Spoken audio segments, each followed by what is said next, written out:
निर्विघ्नं कुरु मे देव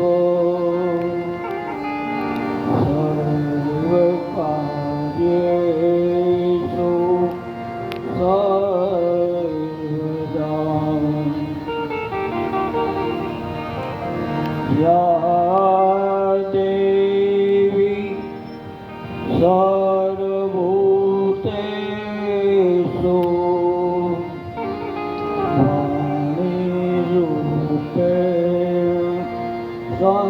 संस्कृता नमस्तस्यै नमस्तस्यै नमस्तस्यै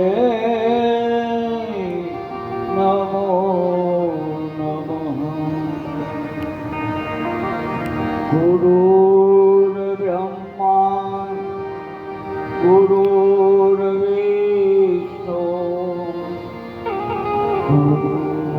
गुरुर्देवो महेश्वरः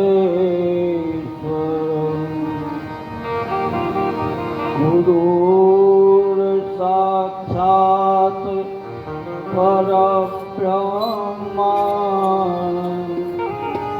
तस्मै श्री गुरुवे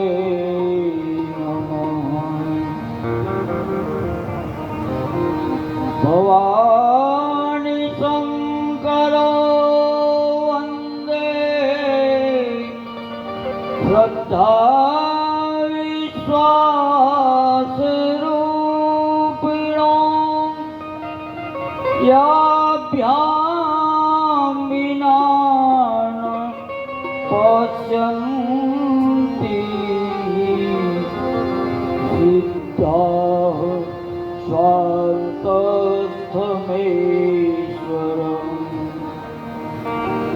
वसुदेव सुतं देवं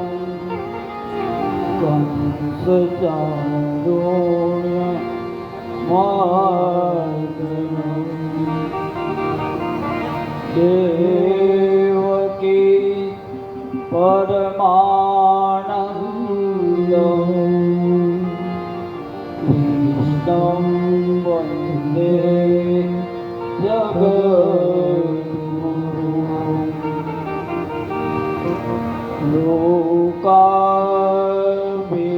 लोकाभिरामं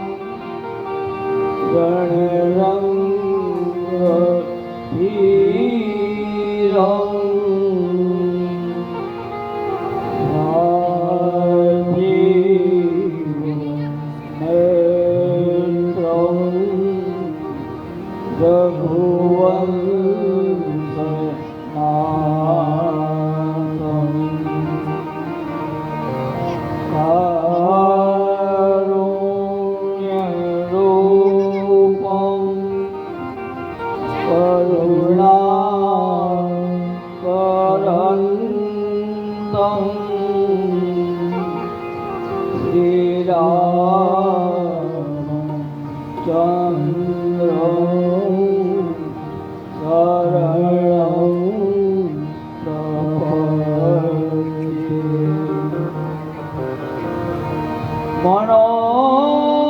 मनोजीवं मारुततुल्यवेगं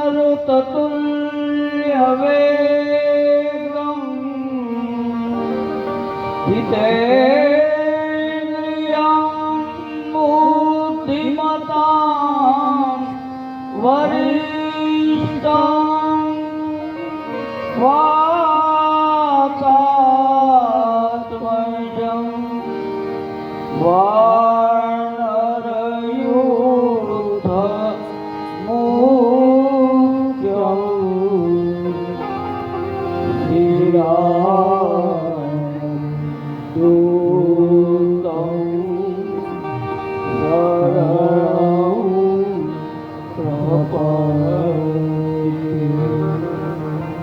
बोलिए श्री रामचंद्र भगवान की जय। श्री बाल कृष्ण लाल की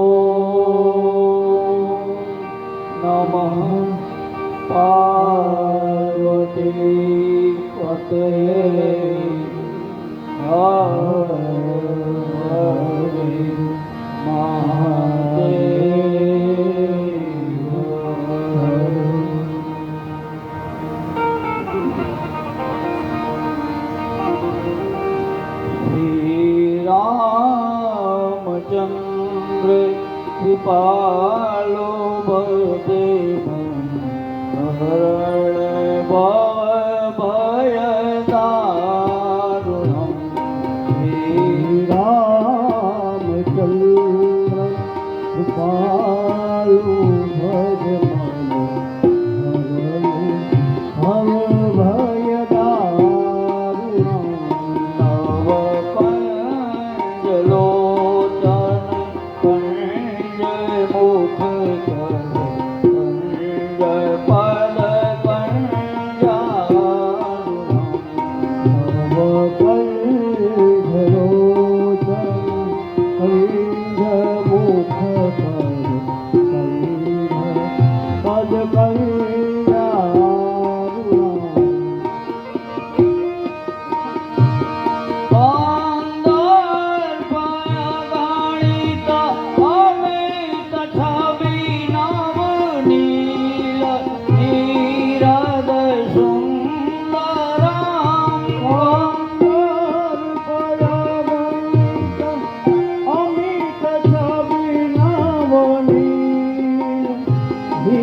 કહું કથા મતી અનુસાર પ્રેમ સહિત ગાદી ધરો પધારે શ્રી પવન કુમાર સિયાર રામચંદ્ર કી રઘુવીર રામચંદ્ર કી પવન સુત હનુમાન કી ઉમાપતિ મહાદેવ કી બોલો ભાઈ સબ સંતન કી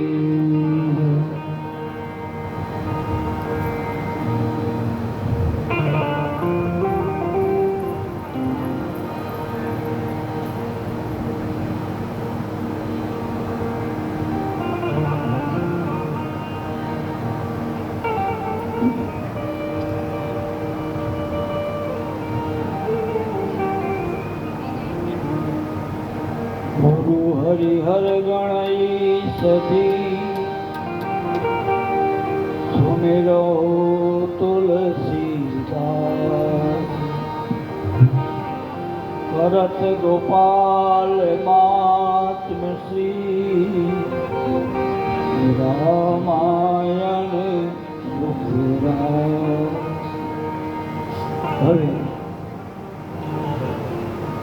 આપણે મહાદેવજીના સાનિધ્યમાં 9 દિવસીય શ્રી રામકથા રામપારણ જ્ઞાન યજ્ઞ અને એમાં એ ઉત્તમ મહિનો પુરુષોત્તમ માસ ભગવાને જે માસને પોતાનું નામ આપ્યું છે જેમ આપણે દાન પૂન કરી દાન પૂન દરરોજ થાય પણ અમુક સંજોગોમાં દાન પૂન કરો ને એનું લક્ષ ઘણું ફળ મળે છે કેવી રીતે આપણે ગોર બાપા જો લગ્નમાં બોલતા હોય છે આપણે ક્યાં સાંભળીએ આપણે નાચવા કૂદવા પડે ગોર બાપા આપણે એ વિધિના શ્લોકો બોલે એની પાછળ કંઈક ને કંઈક હેતુ હોય છે એ આપણે કઈ મનમાં લેતા નથી ગોર બાપા એ જ યાદી અપાવે આપણે ખળજગને વિવાહે સંક્રાંતે વેતી પાતે ગોર બાપા બોલે એ એમનેમ રાડું નથી પાડતા એ તમને યાદ કરાવે છે કે આ બધા દાનના પ્રસંગો છે આડે દિવસે દાન કરો ને તો એ દાન 1000 ગણું ફળ આપે ગોર બાપા કે ખળજગને એટલે અગાઉ આપણે જ્યારે અનાજ તૈયાર થતું ખરામાં બધા ઢગલા પડ્યા અને ત્યારે ખળજગત માગવા માટે બ્રાહ્મણ સાધુ કે આ સચિત આવે અને એ ઘરે અનાજ આવ્યા પહેલા અહીંયાથી એને જે દઈ દે એ લક્ષ ઘણું ફળ આપે છે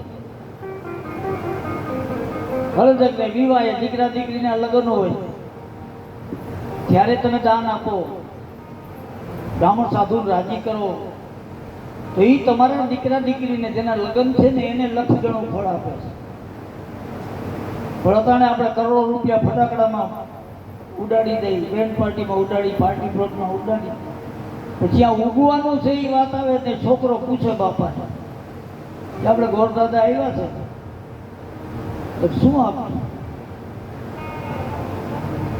ત્યાં બાપા એમ કે 251 દઈ દે ને એને જાજા શું કરવા છે વિચાર કરો જ્યાં ઉગવાનું છે અહીંયા હાથ ટૂંકા થાય છે પછી દીકરાનો જન્મ થાય દીકરીનો જન્મ થાય ત્યારે દાન કરો ને એને ઉપયોગી બને છે દીકરા દીકરીનો જન્મ થાય ને ત્યાં તમને વેર ન છૂટે તમે દાન ન કરો થાય શું આપણે બધાને ખબર છે કે મહાભારતમાં આવી કથા છે મહાભારતમાં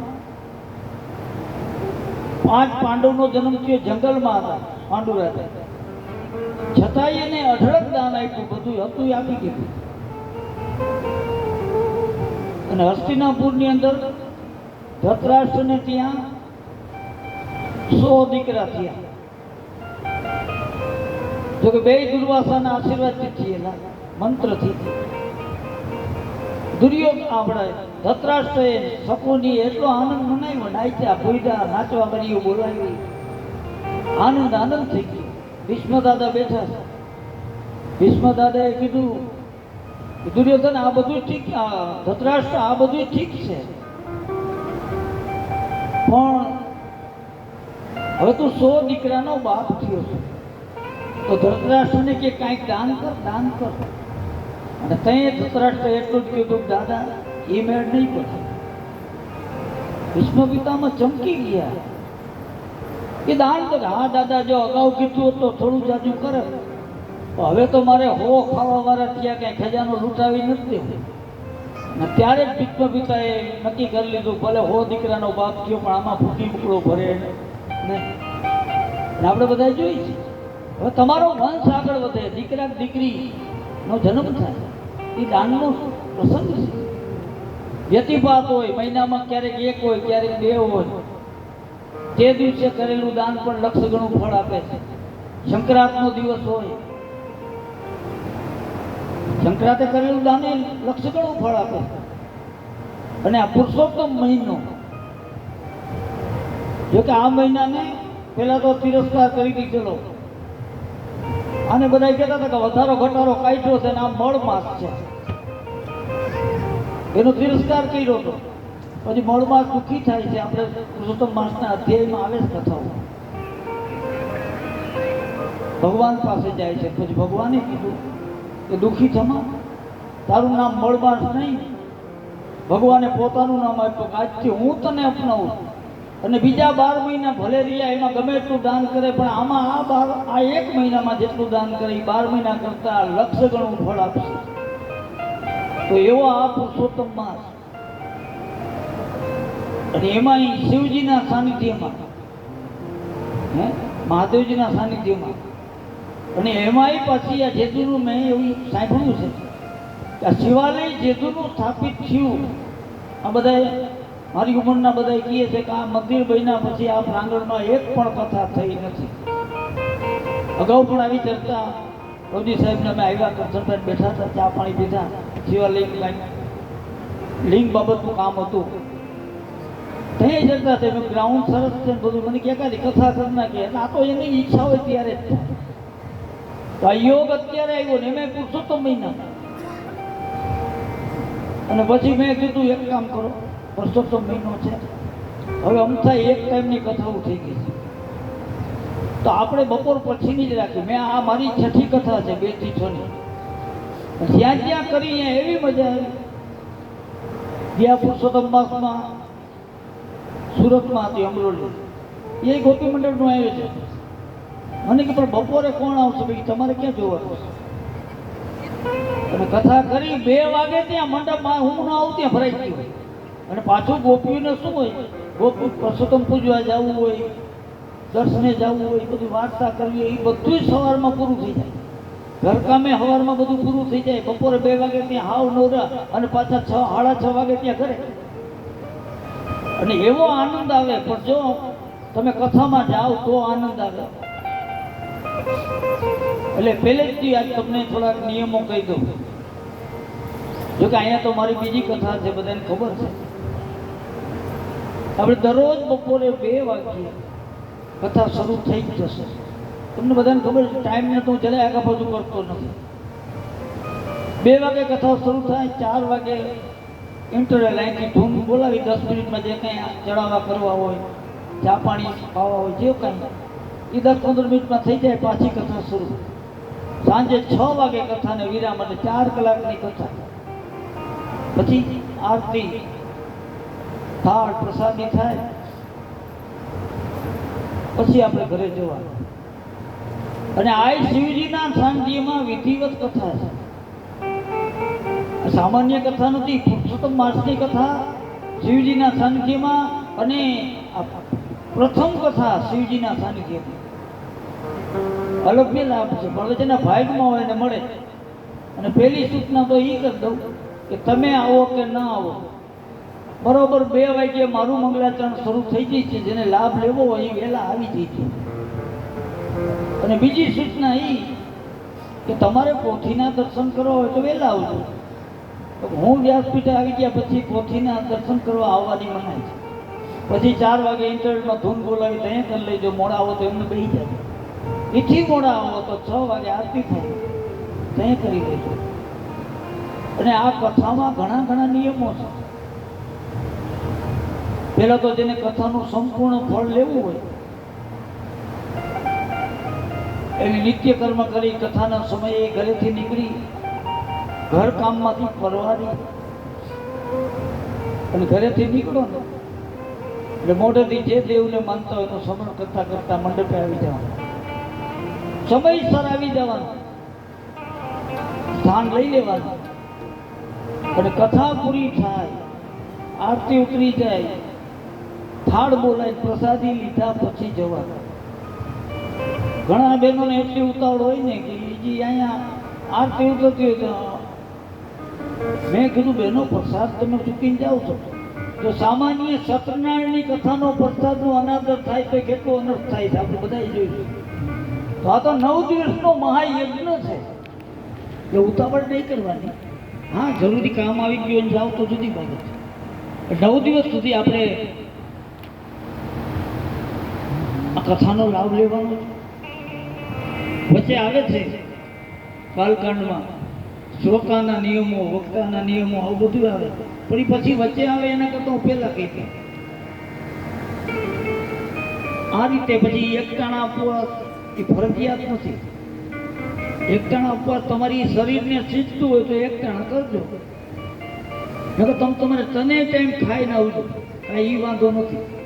કોઈ શાસ્ત્રમાં એવું નથી કીધું કે શરીરને તોડીને ભજન કરો. તમે તમારે ખાઓ પીઓ. હા, શરીરને સીધતું હોય તો આપણે 11-15 દિવસે એકવાર ઉપવાસ શું કામ? શરીરના નિરોગીપણા માટે છે. 15 દિવસે એક દિવસ તમે ઉપવાસ કરો ને તો સંતુલન જળવાઈ રહે. એટલે સંતોએ કીધું 15 દિવસે એકવાર 11 આપણે 11 કહીએ ને, 11 નો ઉપવાસ કરો. અત્યારે આપણે ઉપવાસ 11 નો કેવો કરી છે આપણે મન જાણે છે. આપણે જન્માષ્ટમીનો ઉપવાસ કરી, રામનવમીનો કરી, શિવરાત્રીનો કરી. હૃદય ઉપર હાથ મૂકીને વિચાર તો કરજો કે આડે દિવસે ખાતા હોય એથી 3 ગણું ખાઈ જાય. અને પાછા કે મારે ઉપવાસ છે. ઘણા એકટાણા કરતા હોય તો એકટાણા કેવાય. શનિવાર રીએ, સોમવાર રીએ, ગુરુવાર રીએ તો એકટાણા કેવા કરે? આપણે નવાઈ લાગે. આના કરતા એકટાણા ન કરે તો આપણે ભજનમાં ભૂલતો ન તો મુક્તાબેન દવે એ ભયા કે આપણી વચ્ચેથી ભજન દુનિયાના સારા ગાયક હતા. એ એક સાખીમાં કહેતા કે એકટાણા આપણે કેવા કરીએ? શનિવાર હોય, સોમવાર હોય કે ગુરુવાર હોય, એકટાણું હોય ને તેથી સવારમાં ઉઠીને કે હાંભળવો એટલે ઘરના શું આજ મારે એકટાણું છે કે અમને ખબર જ છે. આજ મને દૂધ કરી દે, એક હારી ભરી કઢિયેલું દૂધ કરશે એટલે ભૂખ ન લાગે. કઢિયેલું દૂધ કરશે એ પી જાય, સૂકો મેવો એમાં નાખ્યો.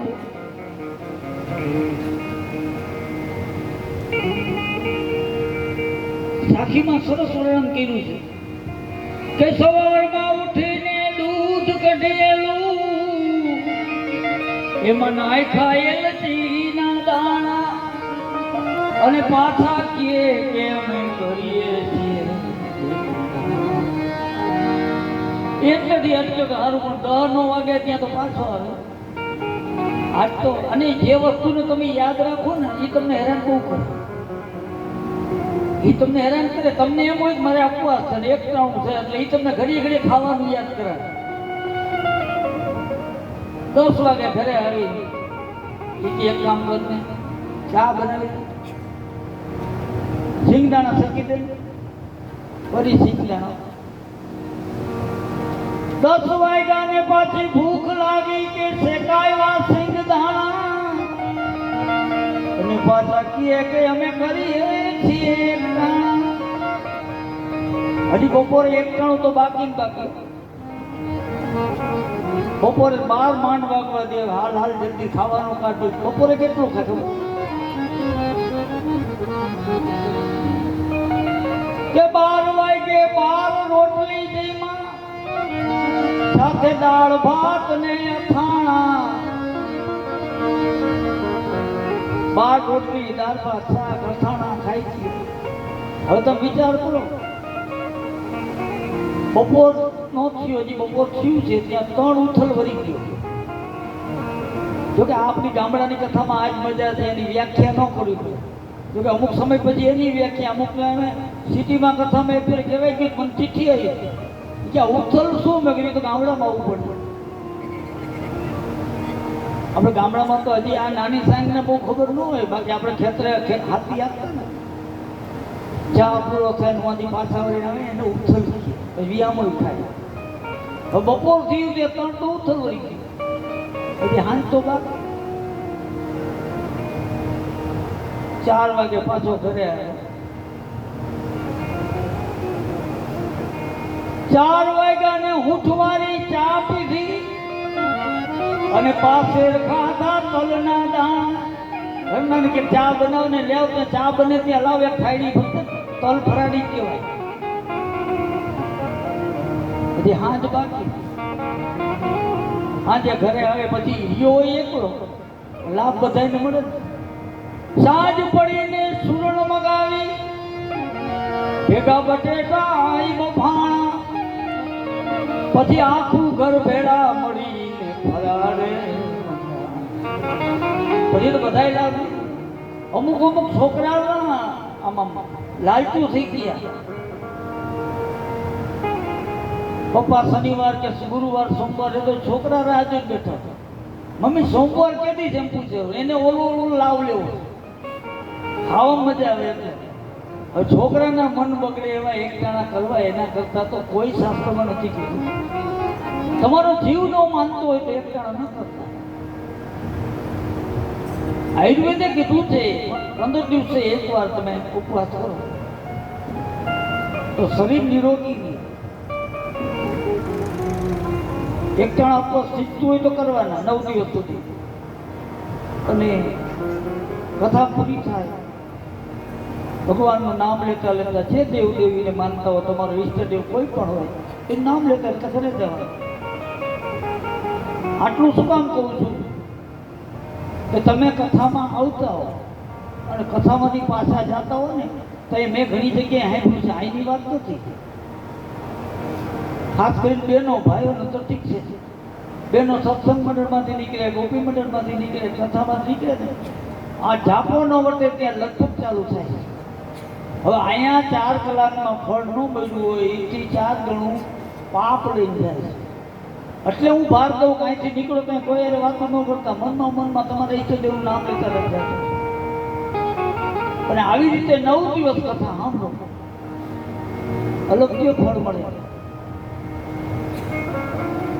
અને કથા રામકથા હોય, શિવ કથા હોય કે ભાગવત બધી ફળ આપવા વાળી છે કથા. પણ એને તમે એમાંથી સિદ્ધાંતો લઈ અને જો આચરણમાં મૂકો તો, કારણ કે ભૂખ લાગી હોય અને આપણે લાડવા ભાવતા હોય તો આખો દી લાડવા બોઈલે રાખીએ તો કાંઈ ભૂખ ન મળે. એના માટે તો એ પરિશ્રમ કરી લાડવો લઈને પેટમાં મૂકવો પડે. એમ કથામાં ઘીએ કાંઈ કરીએ નથી. અને અત્યારે તો સાહેબ મોટા ભાગે છે ને મન નથી લાગતું કથા સત્સંગના રૂપમાં રહી હોય. જો તો મેળાવડા થઈ ગયા, ઉત્સવો થઈ ગયા.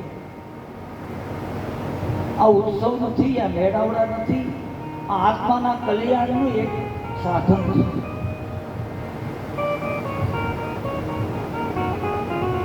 અને આજની કથા જોકે આ બગસરા ગામમાં તો મારે બીજું કાંઈ કહેવાનું ન હોય. અને મને ખુદને અમુક ગામની કથા આવે ને, વાવડી છે, બગસરા છે, ત્યાં મને હજી એવું લાગે જ નહીં, મને એમ ત્યાં દુધઈમાં જ બેઠો છે.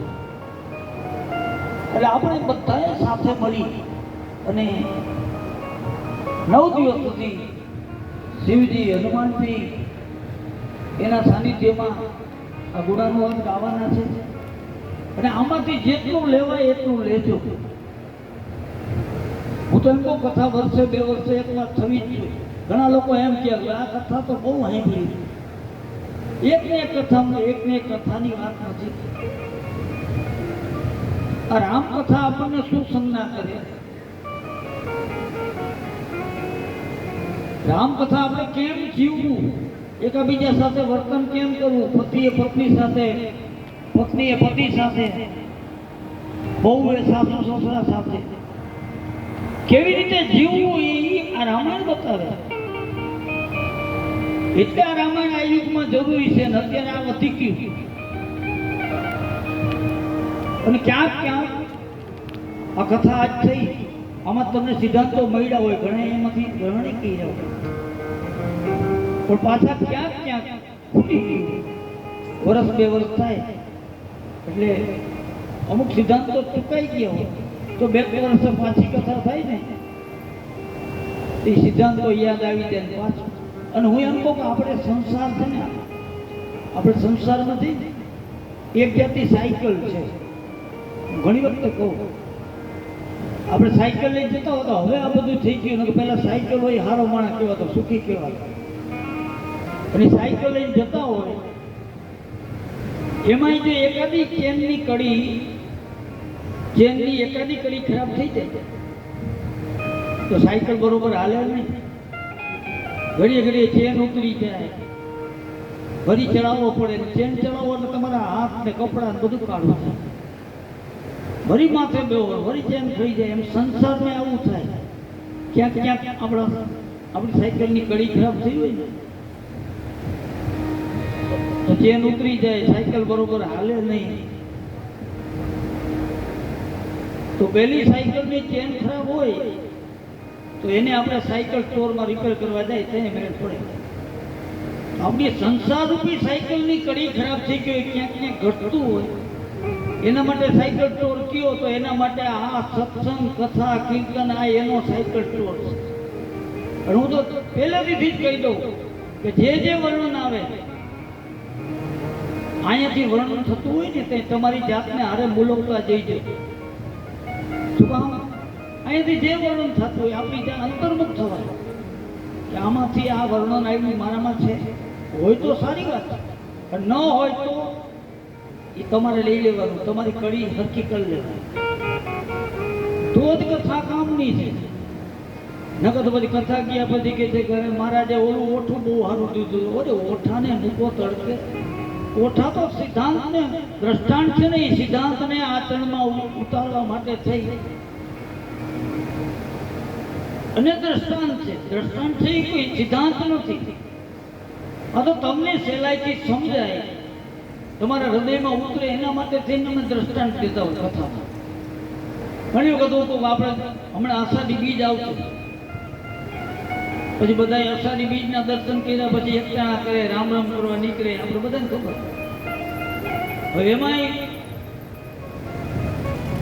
જરાક નજર જાગૃત થઈ ગઈ હોય, જેની નજર સારી હોય, જુવાન હોય, એમને એમ કે હા હો માતાજીના દર્શન થઈ ગયા, બીજ દેખાઈ ગઈ.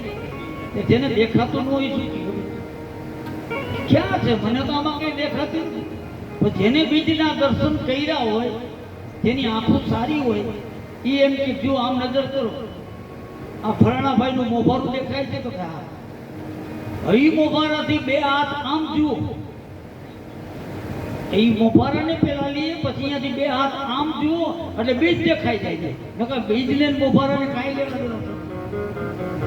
પણ બીજના દર્શન માટે, સિદ્ધાંત સમજાવવા માટે થઈ મોભારાનું દ્રષ્ટાંત લીધું.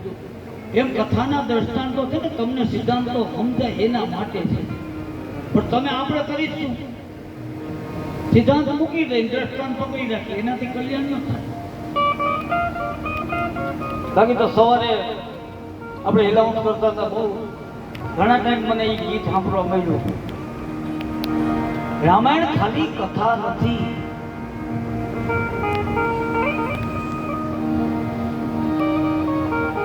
માણસાઈ તરીકે કેમ જીવવું, માણસ તરીકે કેમ વર્તન કરવું, એના માટે રામાયણ જરૂર છે. અમે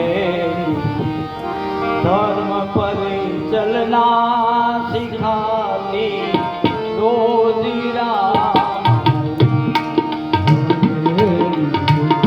धर्म पर चलना सिखाती रोज रामायण। धर्म पर चलना सिखाती रोज धर्म पर चलना सिखाती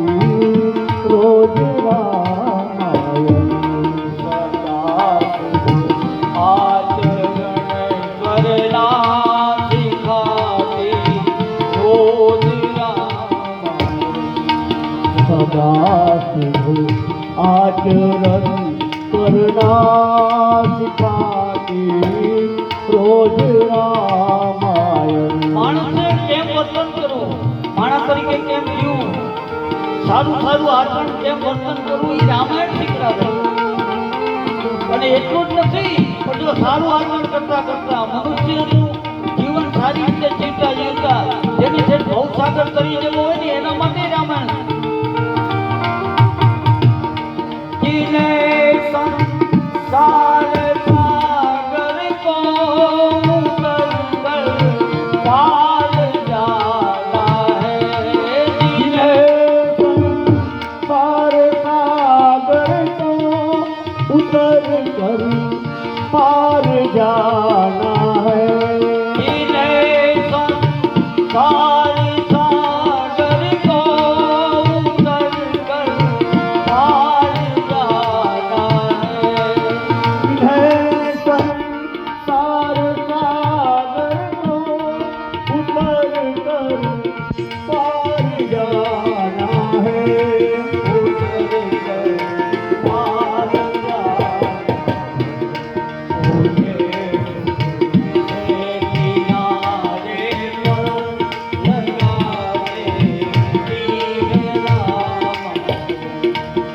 दे सुख से किनारे पर लगा देती है रामायण। સારું આચરણ કરતા કરતા ભગવાનનું નામ લેતા લેતા ભવસાગર તરવો હેલો બની જાય. પણ આની સાનિધ્યમાં આવી જાવ તો એનો આ પહેલે દિવસે ભલામણ કરતો કે તમારે આ લાભ લેવો હોય, આપણું મનુષ્ય ચરિત્રને સુધારવું હોય, જ્યાં જ્યાં આપણી કડી સાયકલની મેં કીધું એમ ખરાબ થઈ ગઈ હોય